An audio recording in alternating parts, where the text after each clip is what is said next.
പിന്നെ മ്യൂസിക്കിന്റെ സൈഡ് അത് സെലക്ഷൻ ആയിരുന്നു.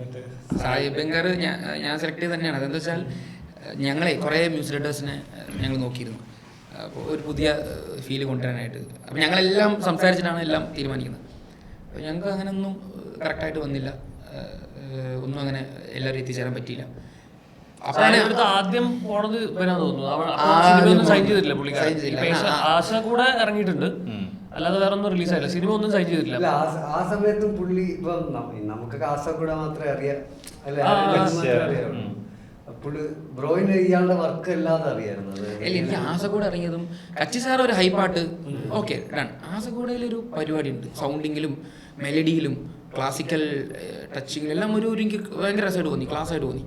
അത് കണ്ടപ്പോൾ എനിക്ക് തോന്നി എനിക്കൊപ്പം വേണ്ടിയിരുന്ന പുതിയൊരു ഒരാൾ വന്നാൽ ടൈം അത്രയും സ്പെൻഡ് ചെയ്യും, അത്രയും ഫ്രീ ആയിട്ട് നമ്മളിവിടെ ഫുൾ ടൈം ഉണ്ടാവും എന്നൊക്കെ പറഞ്ഞിട്ട് ഞാൻ അവനെ പോയിട്ട് മീറ്റ് ചെയ്തു. എനിക്കത് ഭയങ്കര പോസിറ്റീവായിട്ട് ഫീൽ ചെയ്തു.